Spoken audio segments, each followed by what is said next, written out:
नमस्कार बच्चों। कैसे हैं आप सब? आशा करती हूँ आप सभी अच्छे होंगे, स्वस्थ होंगे, खुश होंगे और अपनी पढ़ाई भी अच्छे से कर रहे होंगे। तो जैसा कि आप सभी जानते हैं, मैं हूँ आपकी हिंदी की अध्यापिका और मैं स्वागत करती हूँ आप सभी का आईसीटी वर्चुअल क्लासरूम में। और आज हम यहाँ पर एकत्रित हुए हैं पढ़ने के लिए क्लास 12 की हिंदी। क्लास 12 की हिंदी में हमारा जो लगभग पूरा कोर्स है वो कंप्लीट हो चुका है। दोनों बुक्स हमने बहुत अच्छे से पढ़ ली है और अब आप सभी कर रहे हैं तैयारी अपनी परीक्षा की। परीक्षाएं नजदीक हैं तो अभी लगभग आप सभी ने अपनी तैयारी जो है वो पूरी कर ली होगी, कंप्लीट कर ली होगी। तो अब हम कुछ सैंपल पेपर यहाँ पर सॉल्व करने जा रहे हैं। देखिए, इससे पहले आपने अपने स्कूल में जो प्री बोर्ड एग्जाम्स हैं वो दिए हैं, यानी कि आपने पहले ही आपको एक तरह से अंदाजा हो गया है कि किस तरह से आपका ये एग्जाम होने वाला है, ये आपका पेपर होने वाला है। लेकिन यहाँ पर हम कुछ लास्ट ईयर्स के कुछ सैंपल पेपर सॉल्व करेंगे, जिससे हमें ये पता चलेगा कि कौन सा चैप्टर, कौन सा जो पार्ट है वो बार बार रिपीट हुआ है, किस चैप्टर से कितने प्रश्न आने वाले हैं, हिंदी व्याकरण में क्या सबसे ज्यादा महत्वपूर्ण है और बहुत सारी चीजें कि किस तरह का हमारा पठित गद्यांश आएगा और किस तरह का हमारा अपठित गद्यांश आएगा। तो बिल्कुल स्टार्ट करते हैं। आज हम 2023 का ही सैंपल पेपर, और इस बार आप देखेंगे कि कुछ चेंजेस हैं सैंपल पेपर में। जिस तरह से आपने क्लास 10th में पेपर दिया होगा 100 मार्क्स का, तो इस टाइम पे हमारा 100 मार्क्स का ये पेपर नहीं है, ये 80 मार्क्स का हमारा पेपर इस बार है। तो पूरा जो सैंपल पेपर है वो 80 नंबर का है और आपने अब उसको सॉल्व करना है। तो बिल्कुल देखिए क्या क्या चेंजेस इस बार पेपर में हुए हैं उसे भी देखेंगे, और साथ ही क्या क्या चीजें रिपीट हुई है, किस पर हमें ज्यादा मेहनत करने की जरूरत है और क्या चीज हम आसानी से कर सकते हैं और किसको हमने यहाँ पर पढ़ना है, वो सारी चीजें हम यहाँ सैंपल पेपर के द्वारा देखेंगे। तो चलते हैं स्मार्ट बोर्ड की तरफ, शुरू करते हैं अपने आज का सेशन। सभी बच्चे ध्यान पूर्वक पढ़ेंगे, साथ ही सॉल्व करने का प्रयास भी करेंगे। तो देखिए बच्चों, जैसे कि मैंने आपको बताया कि इस बार का ये हमारा सैंपल पेपर है 2023 का ही, यानी कि जो 2023 में हमारा पेपर जिस तरह का आने वाला है, ये सैंपल पेपर बिल्कुल उसी तरह का है। तो देखिए, समय बिल्कुल वही 3 घंटे पूर्णांक, लेकिन यहाँ पर आप देख सकते चेंज हो गया है। पूर्णांक आपका 80 नंबर का है, यानी कि 100 से ये आपका 80 हो गया है। और बिल्कुल कुछ निर्देश हमेशा आप देखते हैं आपके पेपर पर होते हैं, तो उन्हें जरूर पढ़ना चाहिए और उसी के हिसाब से आपने पेपर सॉल्व करना चाहिए। अब देखिए, सबसे पहले यहाँ पर इस प्रश्न पत्र के 2 खंड अ और ब हैं। दोनों खंडों में पूछे गए सभी प्रश्नों के उत्तर देना अनिवार्य है। प्रश्नों के उत्तर यथासंभव और क्रमवार दें, यानी कि यथासंभव जितना भी संभव हो सके प्रश्नों के उत्तर आपको क्रमवार देने हैं। क्रमवार यानी कि अगर आप खंड अ को सॉल्व कर रहे हैं तो आप खंड अ को ही सॉल्व करेंगे, और अगर आप खंड ब को सॉल्व कर रहे हैं तो खंड ब को ही सॉल्व करेंगे। अगर आप खंड ब से जुड़ा हुआ प्रश्न 1 से अगर स्टार्ट करते हैं तो 1 से लेके जहां तक खंड अ तक के प्रश्न हैं उनको हो सके तो क्रमवार सॉल्व करें। प्रश्नों के निर्धारित अंक उनके सम्मुख अंकित है, यानी कि जितने का भी आपका ये प्रश्न है उतने नंबर उसके सामने लिख दिए गए हैं, उसी के हिसाब से उसका आंसर आप लिखें। जैसे कि आप देखते हैं हर बार का जो हमारा पहला प्रश्न होता है वो ही बिल्कुल बोर्ड एग्जाम्स का भी यहाँ पर पहला जो हमारा प्रश्न है वो है, निम्नलिखित गद्यांश को पढ़कर पूछे गए प्रश्नों के उत्तर दीजिए। तो ये हमेशा जो हमारा गद्यांश होता है वो हमेशा पहला अपठित गद्यांश ही होता है। अपठित यानी कि जो पहले पढ़ा नहीं गया हो, ऐसे गद्यांश को आपने पढ़ना है। और नीचे देख सकते हैं आप, यहाँ पर 5 प्रश्न दिए हैं। गद्यांश को पढ़कर प्रश्नों के उत्तर दीजिए। तो 5 प्रश्न दिए गए हैं और इन प्रश्नों के आपने उत्तर देने हैं, इन 5 प्रश्नों के।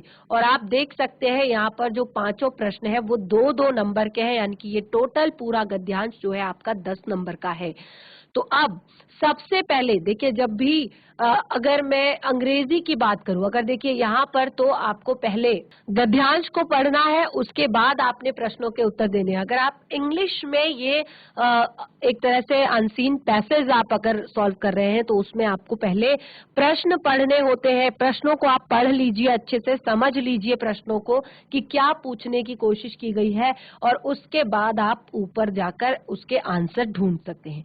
लेकिन लेकिन हिंदी है और हम आसानी से बहुत जल्दी ही इसको पढ़ लेते हैं और बहुत ज्यादा दिक्कत भी शायद हमें नहीं होती हिंदी को समझने में। तो इसको अगर हम एक बार पढ़ लेंगे, समझ लेंगे, तो आसानी से हम नीचे दिए गए प्रश्नों के उत्तर दे सकते हैं। तो देखिए, शुरू करते हैं अपने अपठित गद्यांश को। और इस तरह से मैंने आपको काफी सारे अपठित गद्यांश भी यहाँ पर करवाए हैं और कैसे उनको सॉल्व करना है वो भी मैंने आपको बताया है। तो चलिए एक बार स्टार्ट करते हैं अपने गद्यांश को और शुरू करते हैं उससे जुड़े हुए प्रश्नों को सॉल्व करना। शांति, सद्भावना, सदस्यता एवं परहित निरंतरता आदर्श समाज के सर्व प्रमुख गुण हैं। आप यहाँ पर देख सकते हैं, जैसे मैंने इंग्लिश में बताया, अगर आप बिल्कुल इसी तरह के करेंगे तो पहला प्रश्न आप देखेंगे, आदर्श समाज के प्रमुख गुण क्या हैं। आपको बहुत ज्यादा दिक्कत नहीं होगी, तो आप एक बार प्रश्न को पढ़े, आदर्श समाज के प्रमुख गुण क्या है। तो देखिए यहाँ पर पहली पंक्ति, शांति, सद्भावना, सदास्यता एवं परहित निरंतरता आदर्श समाज के प्रमुख गुण हैं। तो देख सकते हैं आप, आपको बिल्कुल भी यहाँ पर मेहनत नहीं करनी पड़ी।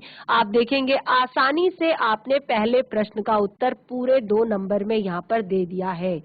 अगला है यहाँ पर, विश्व का प्रत्येक धर्म ग्रंथ प्रत्यक्ष या परोक्ष रूप से क्या संकेत करता है। विश्व का प्रत्येक धर्म ग्रंथ प्रत्यक्ष या परोक्ष रूप से क्या संकेत करता है। तो देखिए, पहले हम यहाँ पर पढ़ लेते हैं आगे। भारतीय मनीषी एवं महापुरुषों ने शांति, सद्भावना, सदायता एवं परहित निरंतरता आदर्श समाज के प्रमुख गुण है।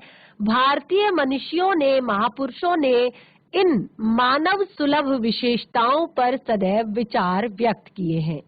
समाज सही अर्थों में समाज बना रहे, प्रत्येक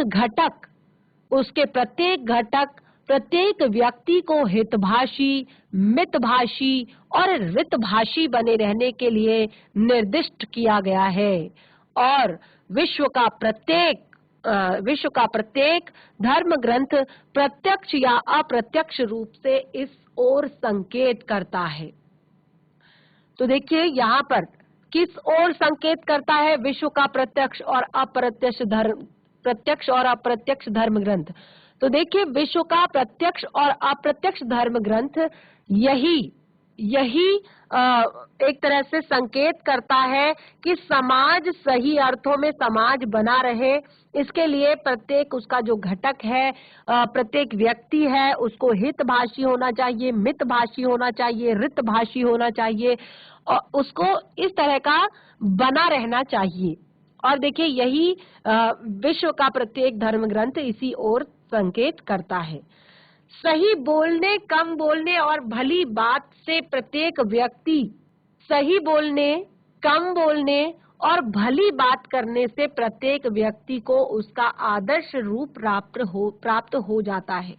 अगर आप सही बात करते हैं, अगर आप अच्छी बात करते हैं, अगर आप कम बोलते हैं, तो ऐसा करने से व्यक्ति को उसका आदर्श रूप प्राप्त हो जाता है। यानी कि कहा जाता है कि ये व्यक्ति जो है आदर्श व्यक्ति है। ठीक है, ऐसा होने पर किसी भी देश में कलह के लिए कोई स्थान नहीं रह जाएगा। यानी कि लोग अगर अपने मतलब की बात करेंगे, कम बोलेंगे, सही बोलेंगे, तो क्या होगा कि एक तरह से व्यक्ति का आदर्श रूप सामने आएगा। और ऐसा अगर हर जगह होने लगा, हर व्यक्ति ऐसा अगर करने लगा, तो किसी भी देश में कलह होने के लिए स्थान नहीं रहेगा। किसी भी देश में किसी भी तरह की कोई कलह नहीं होगी। परंतु हाल के कुछ वर्षों में हमारे देश में भय, संदेह, भ्रम, आतंक के भाव को जन्म देने वाले तत्वों ने अपना निलय बना लिया है। समस्त नैतिकता को दरकिनार कर इन सब ने राजनीति, धर्म और सभा गोष्ठियों में अपना अस्तित्व कायम रखा है। हमें अपने देश को सुरक्षित रखने के लिए सदैव अपनी ग्रीवा को उन्नत रखते हुए 2-2 हाथ करते रहना पड़ेगा। तो देखिए यहाँ पर हमने पढ़ा इस अपठित गद्यांश को। तो जैसे हमने पहले सबसे पहला प्रश्न हमने यहाँ पर सॉल्व किया कि आदर्श समाज के प्रमुख गुण क्या है। तो एक आदर्श समाज किस चीज से बनता है? एक आदर्श समाज बनता है शांति से, सद्भावना से, सदस्यता से, परहित से। परहित यानी कि जो हमेशा दूसरों का हित सोचे। अगर देखिए सब हम एक दूसरे का हित सोचेंगे, लेकिन आज के टाइम में उल्टा है। आज के टाइम में क्या होता है, इंसान चाहता है कि वो अपना काम निकाल ले, उसका काम हो जाए, उसका काम बन जाए, तो बस सारी चीजें ठीक है। तो हर एक व्यक्ति केवल अपना काम निकालने में रहता है और अपना काम निकालने के लिए वो कुछ भी करता है। तो यहाँ पर शांति, सद्भावना, सदस्यता एवं परहित निरंतरता आदर्श समाज के प्रमुख गुण हैं। भारतीय मनुष्यों एवं महापुरुषों ने इन मानव सुलभ विशेषताओं पर सदैव विचार व्यक्त किए हैं। जितने भी महापुरुष हुए हैं भारत के, जितने भी मुनि हुए हैं, उन्होंने हमेशा मानव सुलभ विशेषताओं पर, यानी कि जो मानव के लिए सही है, मानव की जो अच्छी विशेषताएं हैं, मानव का जो अच्छा मन है, उस पर हमेशा विचार व्यक्त किया है। समाज सही अर्थों में समाज बना रहे, यानी कि जो समाज है वो सही अर्थों में समाज बना रहे, यानी कि जिसमें शांति हो, जिसमें सद्भावना हो, जिसमें सदस्यता हो, जिसमें परहित हो, वो इस तरह का समाज बना रहे। और उसका एक तरह से ये जो समाज है, ये समाज हमेशा बना रहे, इसके लिए प्रत्येक घटक, यानी कि जो समाज के प्रत्येक घटक होते हैं, जैसे प्रत्येक व्यक्ति, समाज के हर एक घटक को, हर व्यक्ति को हितभाषी होना चाहिए, यानी कि दूसरों का हित चाहने वाला होना चाहिए। मितभाषी होना चाहिए, यानी कि अच्छा मीठा बोलने वाला होना चाहिए। ऋतभाषी होना चाहिए। और रहने के लिए हमेशा निर्दिष्ट किया गया है कि इस तरह का आपको हमेशा रहना है। विश्व का प्रत्येक धर्म ग्रंथ, विश्व का प्रत्येक धर्म ग्रंथ प्रत्यक्ष या अप्रत्यक्ष रूप से इस ओर संकेत करता है। सही बोलने, कम बोलने और भली बात करने से प्रत्येक व्यक्ति को उसका आदर्श रूप प्राप्त हो जाता है। तो देखिए यहाँ पर दो प्रश्न हमने कर लिए थे। नंबर 3, हमारे देश को अशांत करने के लिए किन किन तत्वों ने क्या क्या करना चाहा है। देखिए जब भी यहाँ पर हमारे देश में क्या हुआ है, एक तरह से हमारे देश में कई वर्षों से जो है भय, संदेह, भ्रम एवं आतंक के भावों को जन्म देने का प्रयास किया है। वो किसने ये सब किया है? ये किया है हमारे एक तरह से जो ऐसे जो लोग होते हैं, यानी कि जो ऐसे लोग होते हैं जो नैतिकता को दरकिनार कर देते हैं, यानी कि जिनके अंदर नैतिकता नहीं होती, राजनीति जो करना एक तरह से चाहते हैं, धर्म और सभा गोष्ठियों में एक तरह से ये सारा जो चीजें करते हैं।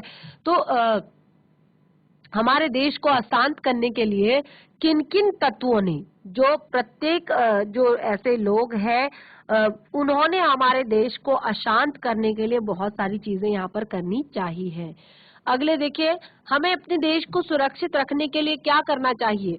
देखो, हमें अपने देश को सुरक्षित करने के लिए सदैव अपनी ग्रीवा को उन्नत रखने के लिए, यानी कि अपनी गरिमा को बनाए रखने के लिए, अपने देश की गरिमा को बनाए रखने के लिए दो हाथ, यानी कि इन सब चीजों से लड़ते रहना है। चाहे एक तरह से जो अनैतिक जो राजनीति है, अधर्म जो हो रहा है देश में, जो लोग भय फैला रहे हैं, संदेह फैला रहे हैं, भ्रम फैला रहे हैं, आतंक फैला रहे हैं, नैतिकता को खत्म कर रहे हैं, ऐसे लोगों से हमें लड़ना होगा। दो हाथ करते रहना मतलब कि ऐसी इससे लड़ना, इन बुराइयों से हमें लड़ना होगा हमेशा। देखिए अगला यहाँ पर है, उपयुक्त गद्यांश का उचित शीर्षक लिखिए। तो जैसे कि हमने पूरा गद्यांश पढ़ लिया है और मैं आशा करती हूँ कि आप लोगों को ये गद्यांश समझ में आया होगा कि किस तरह से छोटा सा गद्यांश है और कितनी बड़ी बात यहाँ पर बताने की कोशिश की गई है। तो इसके लिए जो आपका ये लास्ट यानी कि 5वां प्रश्न है, ये आप उचित शीर्षक यहाँ पर एक स्वयं से एक शीर्षक खोजेंगे, क्योंकि ये बहुत ही टफ होता है। कई बार देखिए 2 नंबर का ये प्रश्न आपको दिया गया है और कई बार बच्चे सही से शीर्षक नहीं लिखते हैं और उसमें हमारे 2 नंबर जो है कहीं पर कट जाते हैं। तो इस तरह से पहला प्रश्न यहाँ पर हमारा कंप्लीट होता है, जो हमारा अपठित गद्यांश है। और आप ये याद रखिएगा कि यह हमेशा अपठित होता है, यानी कि हमने पहले से पढ़ा नहीं होता है, तो बहुत ज्यादा आपको इस पर समय बर्बाद नहीं करना है, यानी कि आपने इसको ध्यान पूर्वक पढ़ना है, समझना है, प्रश्नों को पढ़ना है और उसके बाद इसके उत्तर देने हैं। अगला प्रश्न है, देखिए जो हमेशा से ही हमारा अगला प्रश्न रहा है, निम्न में से किसी एक विषय पर 200 शब्दों में निबंध लिखिए। और देख सकते हैं 200 शब्दों का ये निबंध है। और ये जो आपका प्रश्न पहले होता था, ये पहले 10 नंबर का ही होता था, लेकिन अब इसको 8 कर दिया गया है, क्योंकि टोटल आपका जो प्रश्न पत्र है उसको अब 80 मार्क्स का कर दिया है। तो 4 ऑप्शन दिए गए हैं, देखिए बहुत ही सुंदर सुंदर से यहाँ पर ऑप्शन आपको 4 दिए गए हैं। उनमें से किसी एक पर ही आपने केवल और केवल 10 पेज नहीं भरने हैं, ध्यान से देख लीजिएगा, पहले 10 पेज नहीं भरने हैं, समय बर्बाद नहीं करना है, आपको केवल 200 शब्दों में सही सही जो बात है उसे लिखनी है। जैसे उत्तराखंड के लोक पर्व, उत्तराखंड के लोक पर्व, तो उत्तराखंड के, अब आप उत्तराखंड में रहते हैं तो यहाँ के काफी लोक पर्वों को आप जानते होंगे। तो उत्तराखंड के जितने लोक पर्व हैं, देखिए ये मुझे लगता है बहुत ही आसानी से आप इस पर एक अच्छा निबंध लिख सकते हैं, अच्छा और प्रभावी निबंध लिख सकते हैं। तो यहाँ पर आप कोशिश कीजिएगा इस पर पहले प्रस्तावना लिखने की, और जरूर अंदर सब हेडिंग्स डाल सकते हैं कि उत्तराखंड के बारे में पहले आप थोड़ा सा बताएंगे, यहाँ की संस्कृति सभ्यता के बारे में बताएंगे, यहाँ के लोक पर्वों के बारे में बताएंगे, और कितने होते हैं वो बताएंगे, कहाँ कहाँ पर किस किस तरह से कि मनाए जाते हैं वो आप बताएंगे। तो ये बहुत ही सुंदर और सटीक शब्दों में आप 200 शब्दों में एक छोटा सा निबंध लिख सकते हैं। अगला देखिए बहुत ही अच्छा यहाँ पर टॉपिक दिया गया है, नशाखोरी एक सामाजिक कलंक। तो देखिए बहुत ही सुंदर टॉपिक है ये भी, नशाखोरी एक सामाजिक कलंक भी एक अच्छा टॉपिक है आपका निबंध का। तो देखिए इसको भी आप यहाँ पर बहुत अच्छे से लिख सकते हैं कि नशाखोरी के क्या क्या परिणाम होते हैं और किस तरह से ये समाज के लिए एक कलंक बनता जा रहा है, इसके एक तरह से किस तरह की हानियां, किस तरह के नुकसान इससे हो रहे हैं, वो सारी चीजें आप यहाँ पर लिख सकते हैं। अगला है बहुत ही कॉमन सा टॉपिक, बहुत ही सुंदर सा, छोटे बच्चे भी इस टॉपिक पर बहुत अच्छा और सटीक और सुंदर निबंध लिख सकते हैं, प्रदूषण की समस्या।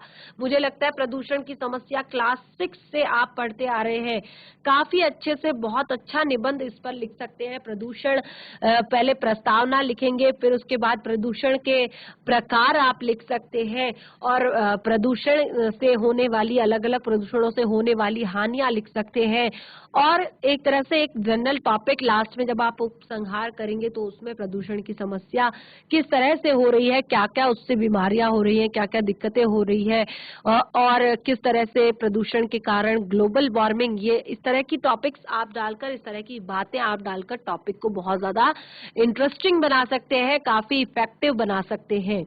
तो देखिए बहुत ही सरल सा आपको ये टॉपिक दिया गया है, तो आसानी से इसको जरूर कोशिश करें करने की। उसके बाद अगला है राष्ट्रीय एकता। राष्ट्रीय एकता ये आपका अगला यहाँ पर टॉपिक है, उसको आपने करना है राष्ट्रीय एकता को। तो देखिए यार, राष्ट्रीय एकता में यहाँ पर हमें क्या दिया गया है, राष्ट्रीय एकता जो आपका टॉपिक है, इसमें आपने पहले इसी तरह से प्रस्तावना आपने लिखनी है राष्ट्रीय एकता के बारे में, फिर आप बहुत सारे हमारे देश के बारे में लिख सकते हैं कि किस तरह से हमारे देश में अलग अलग जाति धर्मों के लोग हैं, सारे लोग फेस्टिवल्स जो है वो अब मिलकर मनाने लगे हैं, सभी एक दूसरे के धर्मों का सम्मान करते हैं, और किस तरह से एकता में बल है वो भी आप बता सकते हैं। तो बहुत सारी अच्छी बातें आप इस निबंध में लिख सकते हैं। बहुत ही इंटरेस्टिंग से चारों टॉपिक यहाँ पर आपको दिए गए हैं, तो कोशिश कीजिएगा कि एक अच्छा निबंध आप इस पर लिखें। देखिए फिर से बता रही हूँ कि 10 पेज भरने की जरूरत नहीं है, 5 पेज भरने की जरूरत नहीं है, लेकिन जितना भी लिखेंगे अच्छा लिखेंगे, इफेक्टिव तरीके से लिखेंगे, प्रभावी तरीके से लिखेंगे, सुंदर लिखेंगे, तो आपको बहुत अच्छे नंबर यहाँ पर मिल जाएंगे। देखिए अगला है, निम्नलिखित प्रश्नों के उत्तर दीजिए। अब देखिए यहाँ पर जो मैंने आपको आपके पहले ही मैंने आपको ये कराए हैं, तो निम्नलिखित प्रश्नों के उत्तर दीजिए। अब आपको यहाँ पर किन किन प्रश्नों के उत्तर देने हैं, देखिए यहाँ पर आपने एक रिपोर्ट लिखनी है, रिपोर्ट लिखनी है। अब किस पर रिपोर्ट लिखनी है, जैसे देखिए मैंने आपको प्रतिवेदन, जो प्रतिवेदन, तो प्रतिवेदन आपको यहाँ पर लिखना है, रिपोर्ट आपको लिखनी है। कोरोना एक वैश्विक महामारी, दो चीजें हैं देखिए यहाँ पर टॉपिक, कोरोना एक वैश्विक महामारी और दूसरा है आपका अपने विद्यालय में आयोजित वार्षिकोत्सव। तो देखिए मैंने आपको इस टॉपिक पर बताया था कि किस तरह से आप रिपोर्ट तैयार करेंगे। अपने विद्यालय पर आपने यहाँ पर एक रिपोर्ट लिखनी है कि विद्यालय में आयोजित वार्षिकोत्सव।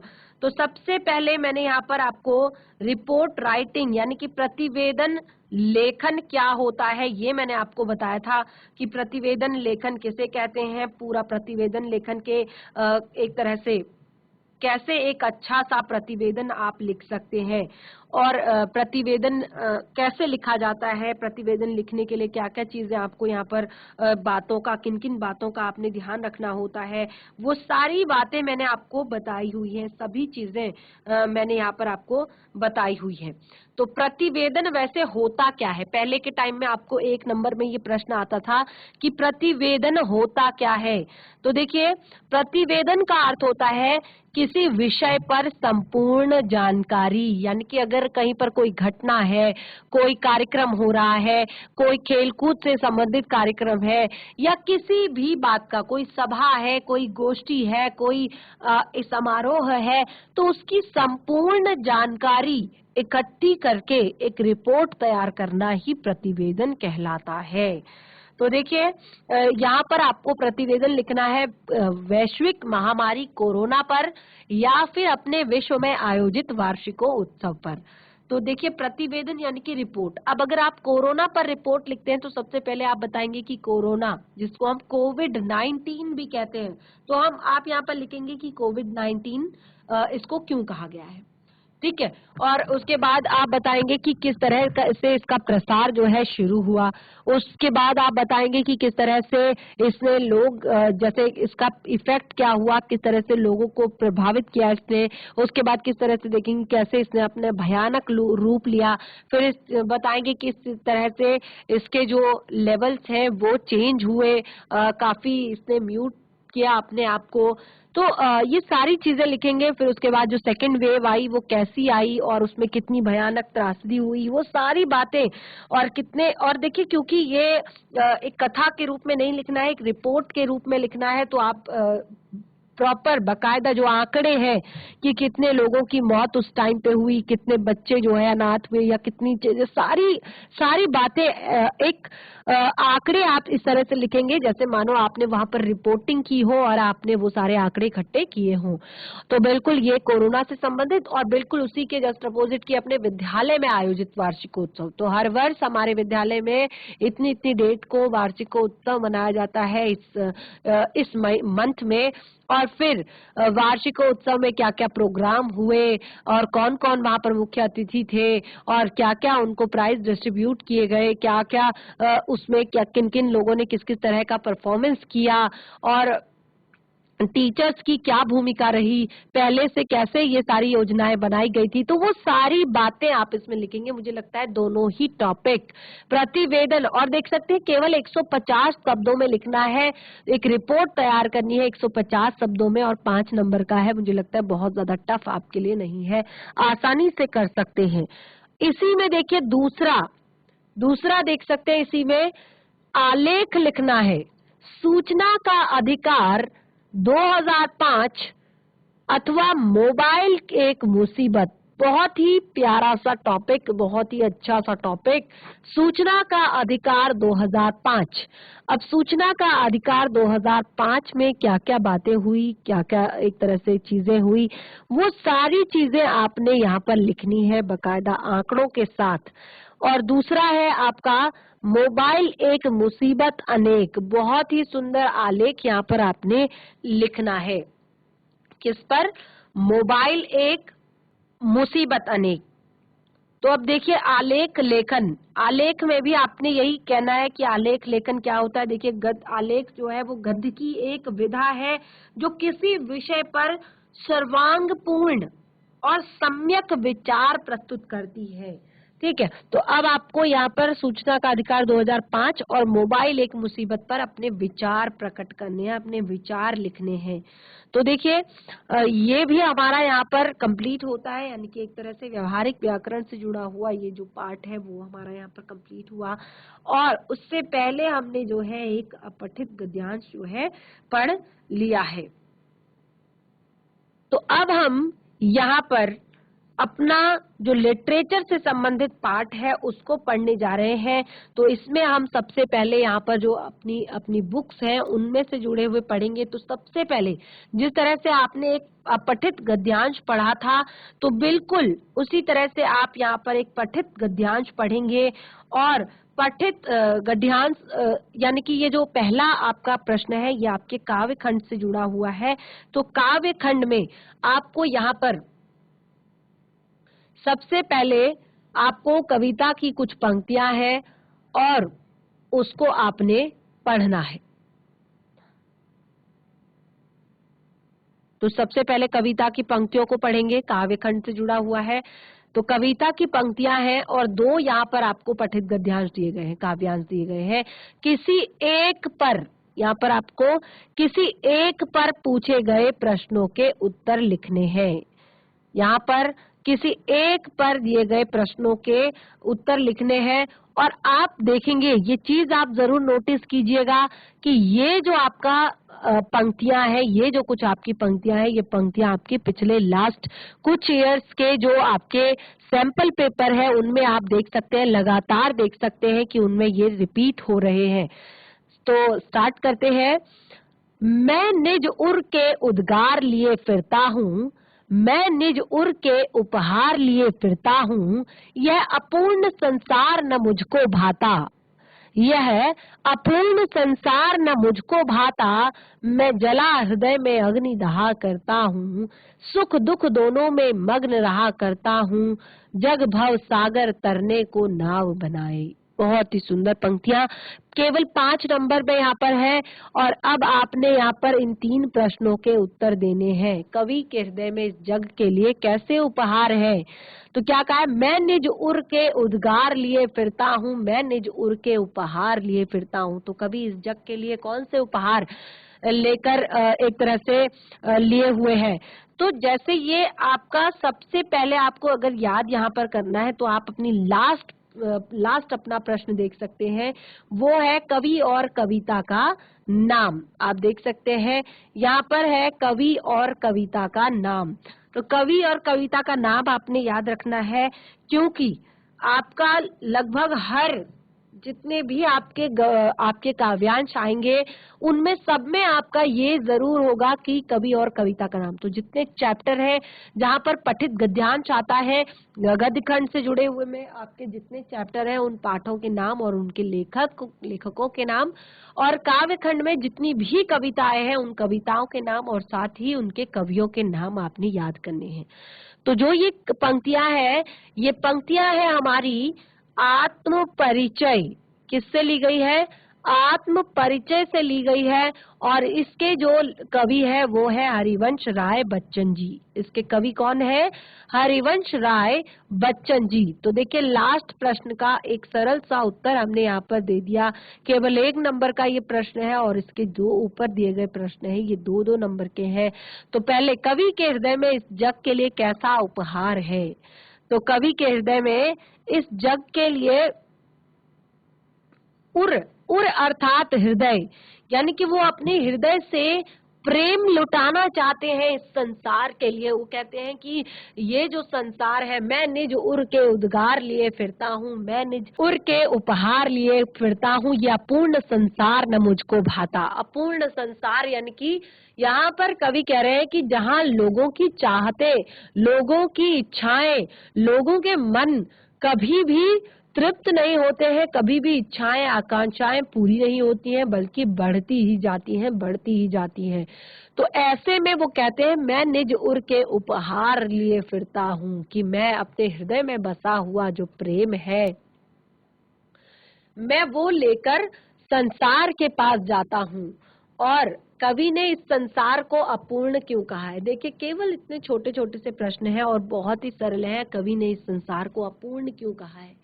तो देखिए, कवि ने इस संसार को अपूर्ण इसीलिए कहा है क्योंकि इस संसार में आज तक कोई भी मनुष्य जो है वो ये सोचकर शांत नहीं बैठा कि नहीं, मेरे पास बहुत कुछ है, मैं सर्व गुण संपन्न हूँ, और एक तरह से हर तरह की चीजें मेरे पास है, एक तरह से प्रॉपर्टी से लेके सब कुछ मेरे पास है। तो वो कभी भी संतुष्ट नहीं हो पाया है मनुष्य आज का। तो इसीलिए यहाँ पर कवि ने संसार को अपूर्ण कहा है। कवि कहते हैं कि इस संसार में जो है मैं अकेला हूँ, मैं अपूर्ण हूँ, यानी कि ये संसार, अपूर्ण संसार जो है ये मुझको बिल्कुल नहीं भाता। यानी कि जहाँ पर लोग कहते हैं कि मेरे पास नहीं है, तो मैं स्वप्नों का संसार लिए फिरता हूँ। तो कवि यहाँ पर कहते हैं कि मैं स्वप्नों में अपना संसार लिए फिरता हूँ, मैं सपनों में बहुत अच्छा सोच लेता हूँ, मैं जला हृदय में अग्नि दहा करता हूँ, मैं अपने हृदय में अग्नि जलाकर दहा करता हूँ। भव जग भव सागर तरने को नाव बनाए, मैं भव मौजों में मस्त बहा करता हूँ। कवि कहते हैं, जग भव सागर तरने को नाव बनाए, जब ये संसार जो है भव सागर तरने को नाव बनाए और मैं भव मौजों में बैठकर मस्त बहा करूं। तो इस तरह से देखिए, बहुत ही ज्यादा सुंदर पंक्तियां यहाँ पर हरिवंश राय बच्चन जी की है और बहुत ही सरल से प्रश्न है, केवल 5 नंबर का है। तो देखिए, मैंने आपको यहाँ पर तीनों प्रश्नों के उत्तर बता दिए हैं।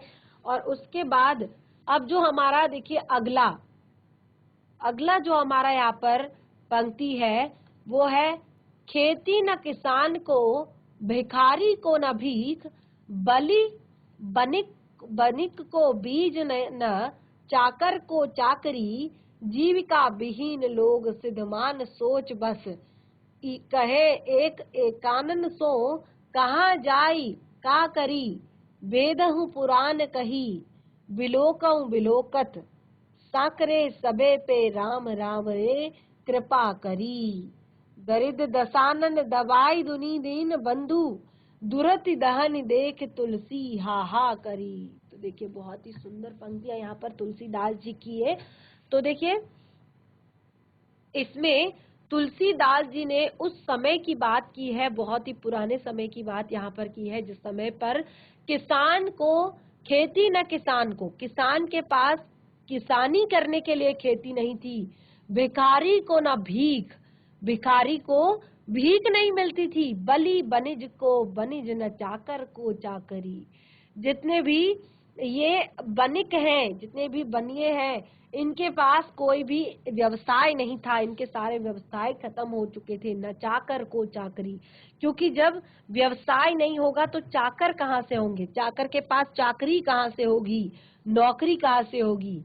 और जीविका विहीन लोग सिद्धमान सोच सोच बस, जो जीविका से विहीन लोग हैं ये सिद्धमान सोच पर कहे एक एकन सो। अब वो सब एक एक से कह रहे हैं, कहाँ जाएं क्या करें, वेदहु पुराण बिलोक बिलोकत, सारे वेद पुराण बिलोके, सांकरे सबे पर राम रावरे कृपा करी, राम रावरे जो है सब पर कृपा करते हैं, दारिद दसानन दबाई दुनी दीन बंधु, दुरति दहन देखी तुलसी हा हा करी। सबकी दुर्गति को देखकर तुलसी हंस रहे हैं, तुलसीदास जी हा हा कर रहे हैं। अब देखिए, मुझे लगता है ये आपको थोड़ा सा टफ लग रहा होगा, तो इसके लिए आपको आज घर पर जाकर एक बार इसको रिवाइज करना है।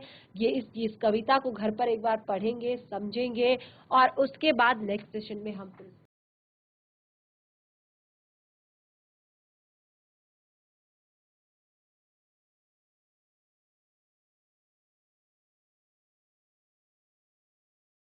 तो बच्चों आज हमने यहाँ पर अपने 2023 का जो सैंपल पेपर है वो स्टार्ट कर दिया है और आप देख सकते हैं कि ये सैंपल पेपर हमारा 80 मार्क्स का है। यानी कि इस बार हमारा थोड़ा सा सिलेबस जो है एक तरह से 20% जो है थोड़ा सा कम हो गया है और इससे आपको काफी लाभ होने वाला है, यानी कि काफी फायदे होने वाले हैं। बस तैयारी आप अपनी पूरी 100% रखिए, कोई भी चीज छोड़नी नहीं है, कुछ भी नहीं छोड़ना है और जो भी आपने पढ़ा है किसी चैप्टर में भी कोई भी डाउट, किसी तरह की भी दिक्कत होती है तो जरूर यहाँ पर पूछें, कोई भी अपनी प्रॉब्लम शेयर करें, क्योंकि कई बार बच्चे क्लास 12th में जाने के बाद हिंदी को बहुत लाइटली लेने लगते हैं और कई बार इसी कारण उनकी परसेंटेज भी कम हो जाती है। तो कोई भी डाउट हो किसी भी चैप्टर में तो उसको जरूर बताएं और साथ ही सारे डाउट्स फिलहाल जितने भी आपके होंगे यहाँ पर, क्योंकि हम 2 से 3 सैंपल पेपर सॉल्व करेंगे, 3-4 सैंपल पेपर हम सॉल्व करेंगे, तो जितनी बार भी आपके प्रश्न रिपीट होंगे तो आप उनको जरूर मार्क कीजिए और अगर याद नहीं हुए हैं तो याद करने की कोशिश कीजिए। और जो भी पठित गद्यांश है, काव्यांश है, उन पर भी आप ध्यान दीजिए कि कौन कौन यहाँ पर रिपीट होंगे और उनको भी घर पर आप रिवाइज कीजिए। तो इस तरह से हमारा जो आज का सेशन है वो यहीं पे समाप्त होता है। आपने बाकी सैंपल पेपर को कंटिन्यू करेंगे नेक्स्ट सेशन में। तब तक के लिए धन्यवाद। आपका दिन शुभ हो।